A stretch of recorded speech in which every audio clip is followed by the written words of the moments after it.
Thank you so much, Jordan. Thank you. Hi, how's everyone feeling? It just makan. I also just makan. I was wondering what am I doing after lunch? I couldn't eat like my second and third one, so I thought I'd just like topple and then I won't be able to do this.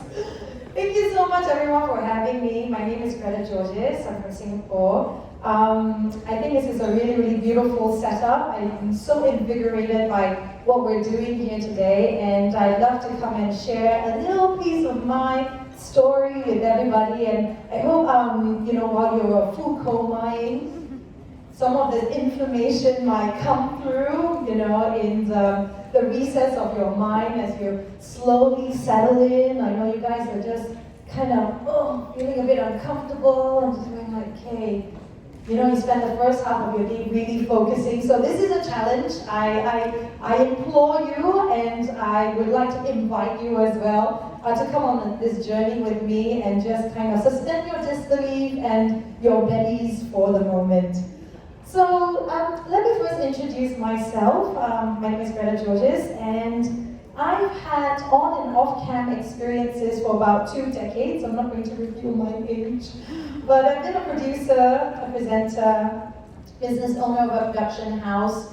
We filmed television shows, lifestyle programs, branded content from banks to big retail companies, BNY Mellon, RHB Bank. We've done Givaudan, lots of different brands. We've met lots of different people with their stories, and I'm so grateful to be able to tell you and share with you the perspective on why visuals are so important to tell your story. Now, for me, it's highly, highly personal, because when I was 19, and that time there wasn't the internet, right? It wasn't like booming like today. You can be whatever you want to be and you can self-publish. For those of you, and it's very telling, if you're an OM like me, an old millennial. Here. Who's Gen Z? Any Gen Zs around? Any Gen Z? Oh my gosh. Wearing a suit. Anyways, for the old M's or maybe teenagers, you might remember, I love travel. I've always fell in love with it. There was this guy, this white dude there, Ian Wright. His name was Ian Wright. I don't know if you remember this, but there was a really popular show called Lonely Planet. And during that time, especially in Singapore, there was like cable, and everybody's like, wow, cable, not terrestrial TV was like the biggest thing, right? Like, wow, Discovery, this channel. And as a teenager, I used to watch his programs over and over on Globe Tracker. I loved all of the stuff he did. It was fascinating to me. And I was 19, I remember that defining moment where I thought, I'm gonna do something like that, because I think it's cool. I remember there wasn't an internet where you could self-publish, you can't just like travel blog. People didn't really do that, and that was my picture, that was my inspiration, and that was my direction. And this is me in Bangladesh. So this is a show that I host. It's called Big Food. It's shown regionally, and it's on Discovery Channel as well. 10 years after I locked eyes on Ian Wright, I found myself in a busy marketplace. We were exploring massive, huge productions of food production around Asia, from Amritsar in India, where they had a huge langar in the temple to serve all the people, to in Bangladesh for Ramadan, where they were in Old Dhaka Street and they made all this beautiful food. And I had just such an amazing experience just from visuals, from having a vision and having moving visuals in front of me. Now, since then, I've also been travel presenter for CCTV, so I've traveled all around China. That was quite some time ago. And, I founded the production house where we film lifestyle, food, and travel. So why is this important?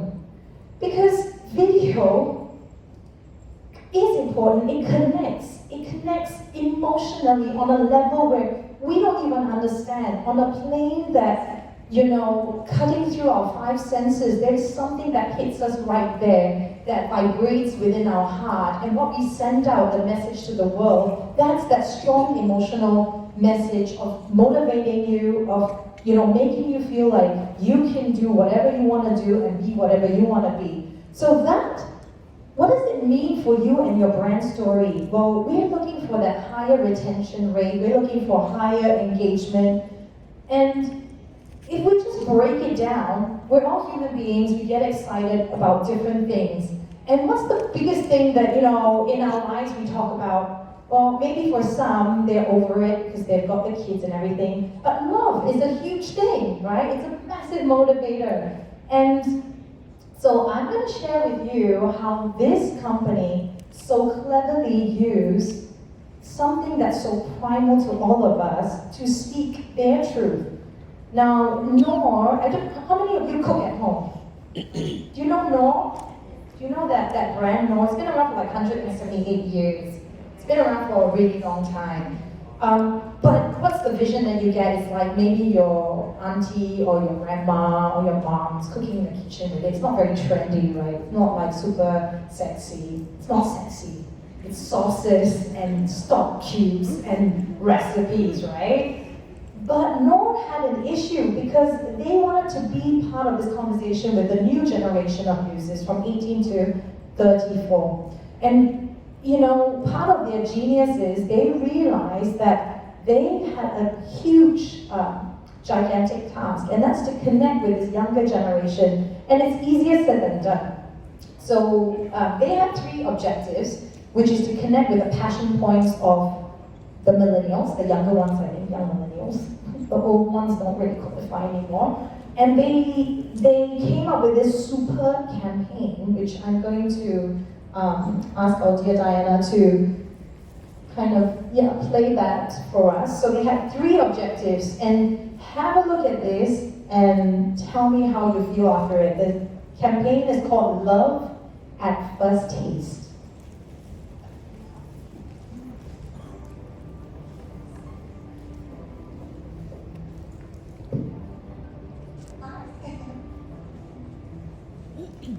How long have you been single for? 6 months now. 3 years.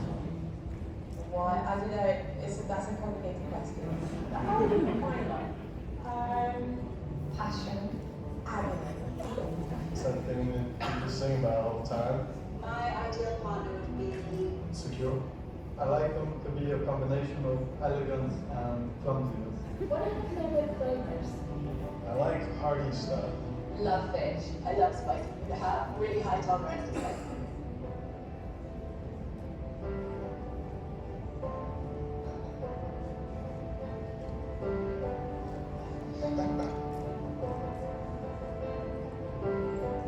You have to feed each other. So I'm not allowed to put food in my own mouth. The whole meal. Exactly. Okay, cool. Everything is so neat. This is like the perfect dinner for me. Pretty good. Yeah, Nice to meet you. How do we do this? Do you know what? This wasn't very expensive. You can just grab it straight on down. Everything that is on this table. I'm really good at this. Just the food. Focus. Okay. All things. Super bad, right?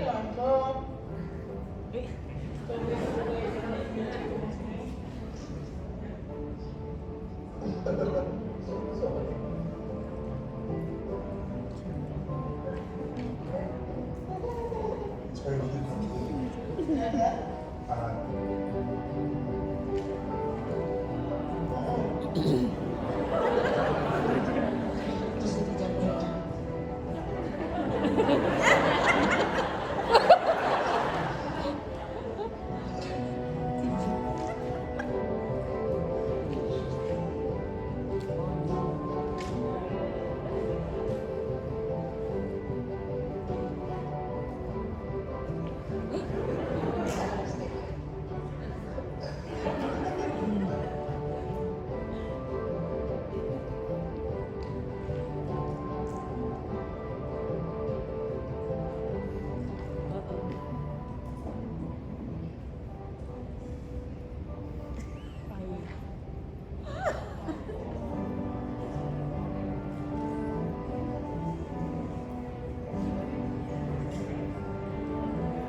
How did that make you feel? I feel emotional. How about you? How did you feel? Love. Can't wait to go home and see my husband. Wow! One day for the buck, man. How about you guys? How do you guys feel about after watching it?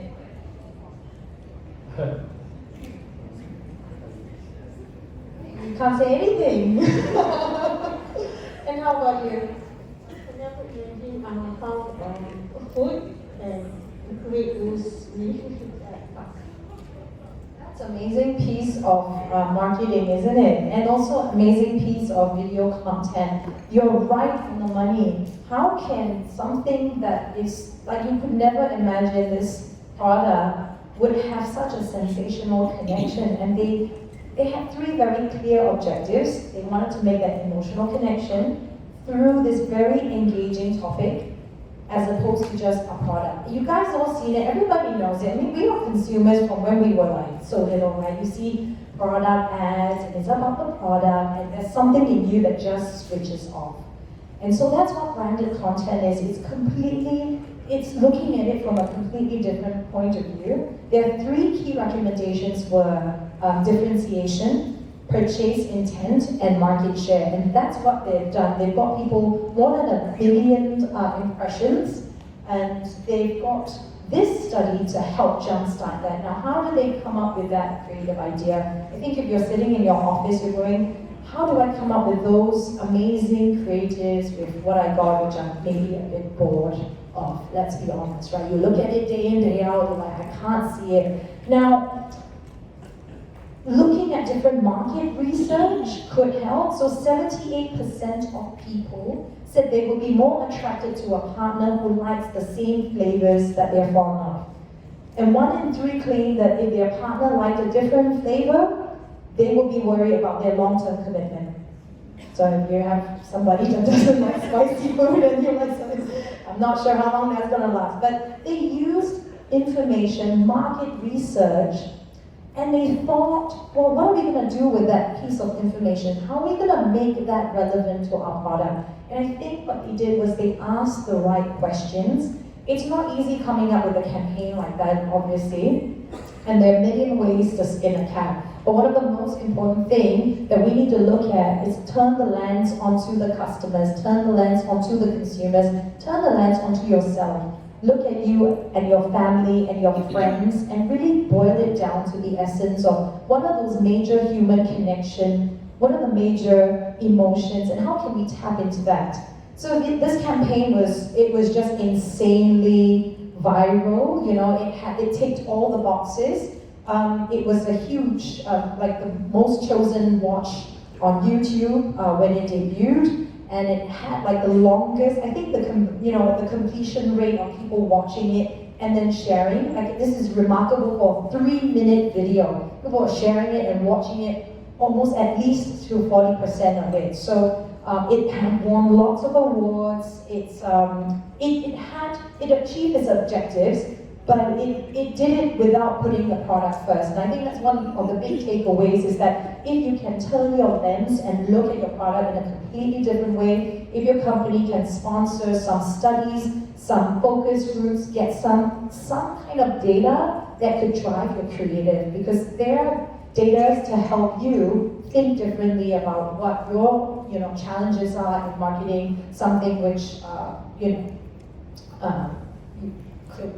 might not be so exciting at first glance. Right, so we're going to look at another one. Old Spice, the man your man could smell like. Now, Old Spice is a super old company, and they basically did their market research, and people said, you know what, this is something, a body wash that like your grandfather would use. You know, they could not hit their target market of the younger, upcoming millennials and Gen Z. So what did they do? Now, obviously, this is P&G, so P&G had a lot of money, but P&G also had a huge problem, right? They had this dying brand, and it's easier said than done. Now, this is genius because they reached out to the guys who created the Nike slogan, "Just Do It." So they're marketing genius called Lyndon and Kennedy. So not everybody has deep pockets like that, but there's a reason how they look at something that even in the name it says old.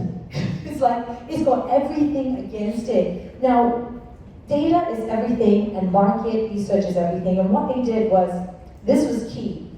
They discovered that 60% of body wash products were actually, the purchase were made by women. So instead of doing this uber masculine, you would think, okay, we want to sell this being manly and that sort of go toe to toe with like Axe and all the other luxury like body wash that's out there, and kind of do the standard thing, right? But that's what they stayed away from because of their research, because they realized it's the women who are making the buying decisions, right? It's us. We're going, I'm buying for my husband because he can't be bothered, right? So we, at that point, are making that intent to buy. So who are you talking to? Sometimes you think you're talking to that particular group, but actually the one who holds the purse strings or who care enough, they're completely different groups. So the marketing style is completely different. So what they did is they came up with this brilliant campaign, and the reason why we're looking at it is because by far, it's been made in 2010, but by far it's been one of the most successful campaigns that have been run, clocked in like over 20 million views in a few days. They had a huge response marketing. It ramped up sales. Like, I think the benchmark for their sales at that point, they thought if they could use this video campaign and have an increase in 15% in sales. That's pretty decent, right? 15%. By golly, they went up in a couple of months to 60%, and in the same year, 125%. So we're gonna have a look at this campaign that was award winning, and it's called "The Man Your Man Could Smell Like."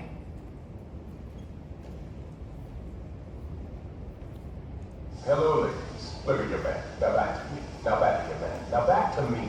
Sadly, he isn't me. But if he stopped using lady-scented body washes, which are Old Spice, he could smell like he's me. Look down. Back up. Where are you? You're on a boat. The man your man could smell like. What's in your hand? Back to me. I have it. It's an oyster with 2 tickets to that thing you love. Look again. The tickets are now diving. Anything is possible when your man smells like Old Spice and not a lady. I'm on a horse. Isn't that short and sweet? And you're like, that did it? That did it? It did. So if we look at the content strategy, yes, this is, he's still talking. So Greta Allen, by the way, this guy got really famous after this ad. Like, he was, I think women, especially in the US, that's where the wave started, they went crazy for this guy. So I think casting as well had a reason for it. Now, how many of you, I think we're all in marketing, we have some kind of association with it. How many of you know the See, Think, Do, Care model? Okay, we have a few. Okay, so this is pretty much a gold standard for marketing. That customer journey, you see, right, literally, you see something out there, you see it on your mobile phone, you see it in the bus stop ad, you see it on the TV, on YouTube, on those ads, you see something, or you might be looking for the content. So you're thinking about the content, you're going out searching for it. I'm looking for, body wash, I'm looking for digital marketing training courses, I'm looking for, and then you do something about it, which means you go and take action, which is the intent to buy. Right, this is where you want your customer to come to you, and when they care enough about you, that's when they have a fabulous testimonial, and that's when they leave something behind. So this is the customer journey. See, think, do, care. Right, you have a stimulus, you look at it, you feel an emotional connection, you think about it, and what happens is, maybe not today, maybe another time, there could be a micro moment where you remembered it and you typed in your phone to buy and do something about it. So when you look down this content strategy, just to explain to you where we are when we're looking at those viral content, because it's not one size fits all. It's not just one thing, but it's the holy grail. So if you look at emotional and awareness and entertain, that quadrant, that's where people are trying to hit that viral content. That's where you're looking at it. But in the content strategy, that is one quadrant and in a corner. That's the top corner we're looking at. Okay? There are many ways to reach out to different people depending on your business. If you are in thought leadership, you'll churn out, white papers, or if you're an institute or press releases, you'll do webinars, you'll try and convince people. If you try and inspire people, you might have endorsements and different content strategy where you might have a celebrity or someone who's a super supporter, great ratings, you make a video out of that. You might have live streaming or webinars, more informative, educational type quadrant. So they're different, or you can go into entertain where you have, your podcast, where you have within your industry, you might have some ideas where you might have competitions and that sort of thing. So the video content that you create, what I've just shown you, obviously it's something that we would all like to aspire to, right? That's the one that you get like the most hits, big brand awareness, big brand recognition, and hopefully conversion and sales as well. Now, this really shows that actually there are many pieces in the pie that you can work on. And I think we want to ground this down to, okay, so this is really sensational, and this is the way that they talk to their customers.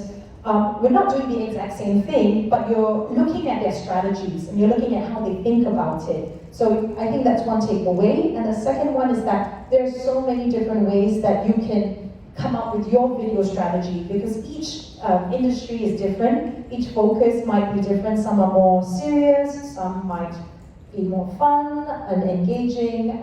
And so this is a way to think about your own content strategy when you're mapping out your customer journey in See, Think, Do, Care. At which point would they be moved to give you that rating? And if you can also have maybe a follow-up campaign with it, where you launch something and your customer might be writing a comment to you on your social media, and you follow up with a video response. Oh my God, can you imagine if you did that? You have just, and that's what people have done in different agencies to ramp up content that you've already spent money on, so that you continue the engagement. So, and of course that takes a lot of work, that takes strategy planning. You have a customer service team that, are trained and they know how to answer and video themselves and post it, and there's trust in the organization that they represent the best interests. So there's so many different ways to think about it.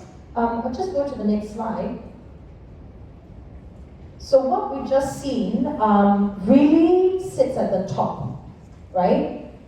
Everybody's seen that big Hollywood style, huge brand awareness, wow campaigns. What am I going to do? You're like, I can't spend money doing that. My marketing budget is not Hollywood. It is, I don't know, PJ? I don't know, is that a good comparison? But that's still okay. That's still okay, because Google tells us, YouTube tells us that most of all of your audience, the biggest pull factor for them, it's what? It's right at the bottom of that triangle. It's the help section, the help video. You've been a consumer, you've watched tons of help video, how to braid a hair, how to be a successful entrepreneur, how to do specific things in your industry. So this is the pull content that's designed for your core target audience. It may not be as sexy as this huge big brand campaign, but it is also essential so that you can start to build engagement, you can start to build audience, and you can start to see other people searching for your evergreen content. The second tier we really look at is hub. When you get into a point where your marketing team are so good at what they do, they have this calendar planned out for the year. They're like, all right, we're going to go into production. We're going to shoot in 2 months, we're gonna pump out 100 videos, short bite size. We're gonna sit down, have a powwow. Think of all the titles and things that people have maybe come up in Q&As. Those are perfect, mining ground for just looking at your Q&As of what your customers are asking for. Turn that into a video. Turn it all into a video. Write it down, put a title, turn it into a video, assign people, arrow people in your company. I love arrowing people in different departments because they'll be like, but it's marketing what? It is not just marketing what? Because everybody, it's social media, everybody has their own expertise, and if you're charging through with your projects, it will be on you to say, hey, maybe I can call Lisa from finance because she can answer this person from logistics, this person from admin. You start to have your experts from your company because that's how you grow your content. So looking at the way that you can structure your video strategy for your company could be an afternoon, and you could plan a year's worth of content. Now, how you make that work, obviously, is up to your relationship, up to your boss's support, up to the leadership, whether they see the value of what you're doing. But this is one way of creating content where, you could really tell your bosses that, look, I've exceeded my KPIs. Make everybody care about what we're doing, and the customers love us. So let's look at the other slide now. So I think we have a little bit of an idea of what help videos are. Help videos are released on a weekly basis, so people trust you enough. They know that maybe you have a campaign that asks Peter on a Friday. So we're going to look at some of this other case study about a brand that didn't do so well. So sometimes your company might be in crisis, and you need to have a brand recovery exercise. This brand, Wells Fargo, they sold some dodgy products, so they're a bank in the US. And so we can just look at how they came back from the ashes with this piece of video content.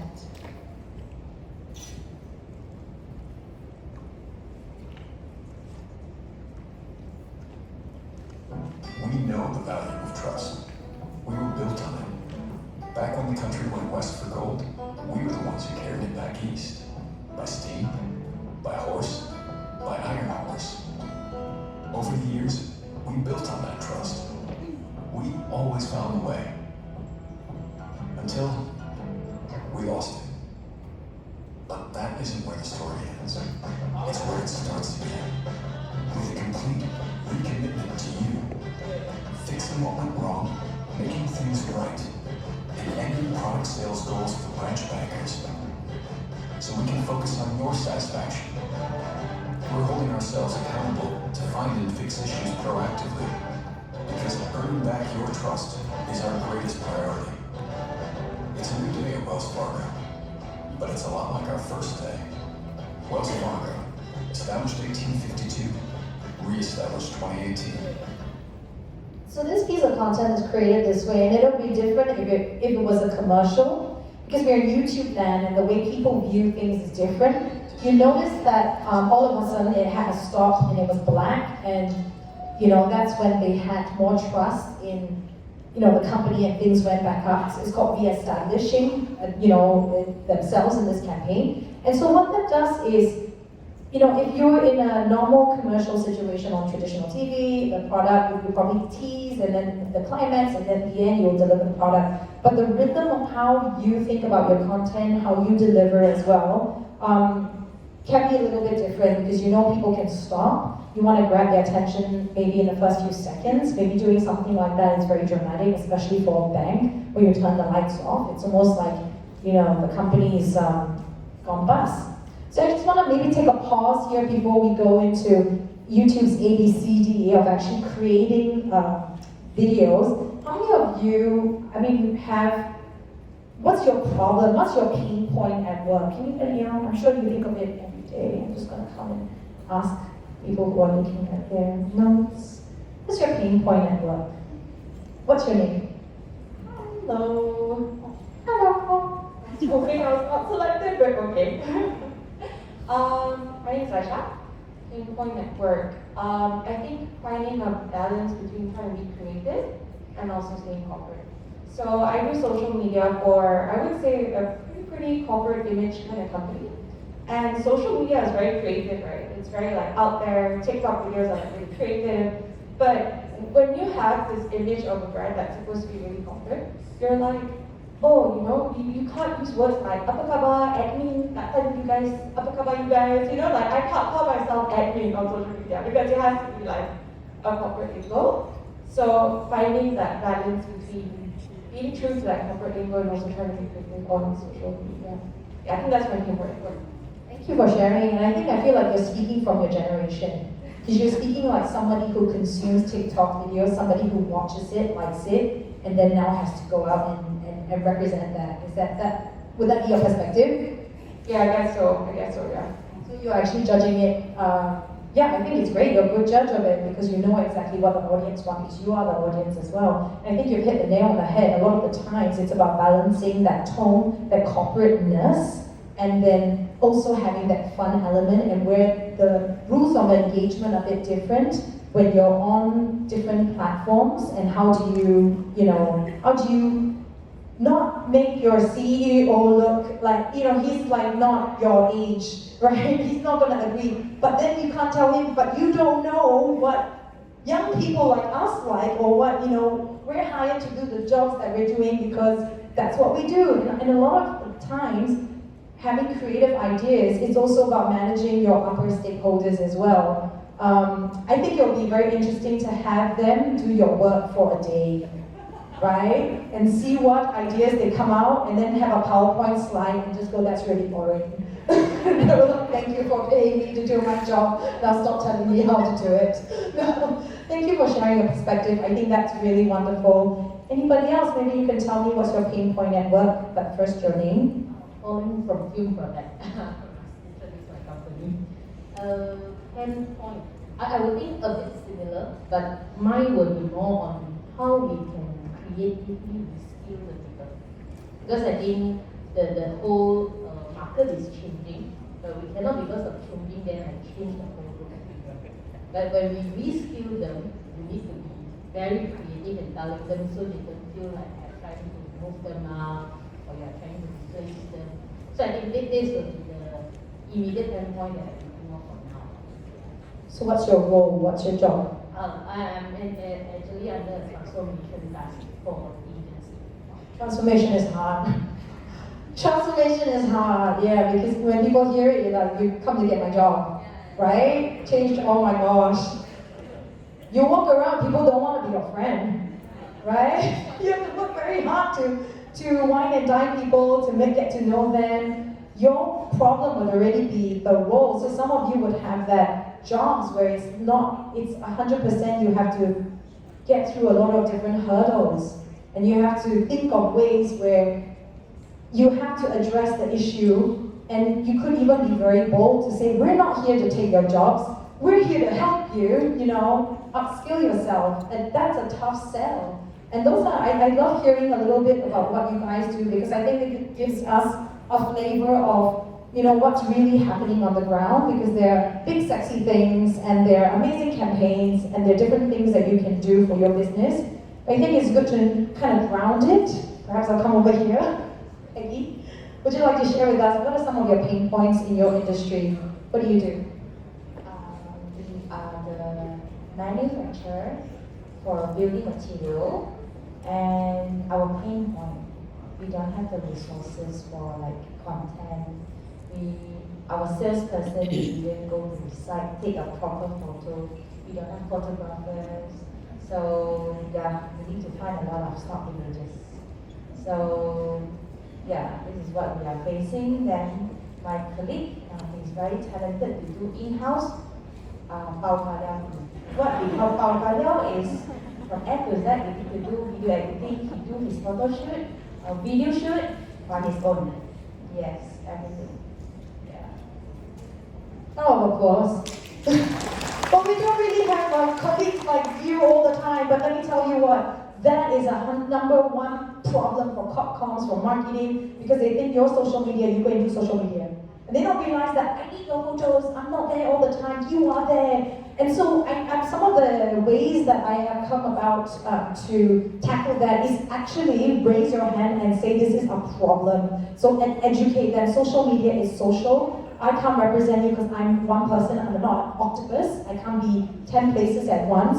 And you need to do workshops. You need to train your C-suites, your senior managers. You need to, get them on Zoom. I know it sounds really kind of like, dry, and you're like, why do I have to do it? But you need to educate them. You need to have a quarterly plan, checkpoints, because I've built systems within my company where people just do not care, do not know, and don't want to know, right? So your problem is not that they don't know how to post on their Facebook and LinkedIn. They know, they don't care. So how do you get them to care? You have to be their friends. You have to be their friends. You have to build trust in your organization. You have to go to lunch with that irritating admin lady. You have to go to lunch with that, you have to find out all the gossip.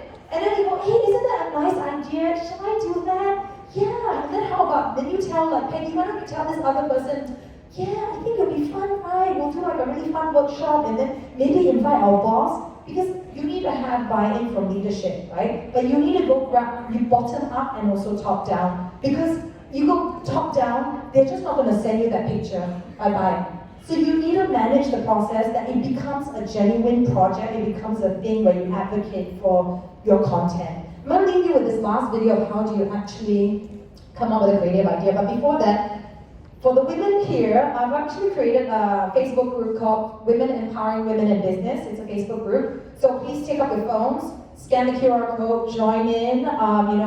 Lots of digital marketing tips, lots of, you guys can come out there, maybe post some questions or resources. And it's just a community to help empower you so you don't feel so alone. People from many different industries, they have many different concerns and needs. So we're really building this community in Singapore and Malaysia in the first instance. So please join, leave a comment. You can find me, Greta Georges, on LinkedIn as well. If you're here today, my name is, Greta, like Hansel and Greta, Greta, not with an L, and George with an S, so Georges. Look for me on LinkedIn. I have a Chinese name, Zhang Liba. It's there as well. So it's something that has Chinese characters and then Greta Georges, that's me. It's not somebody else.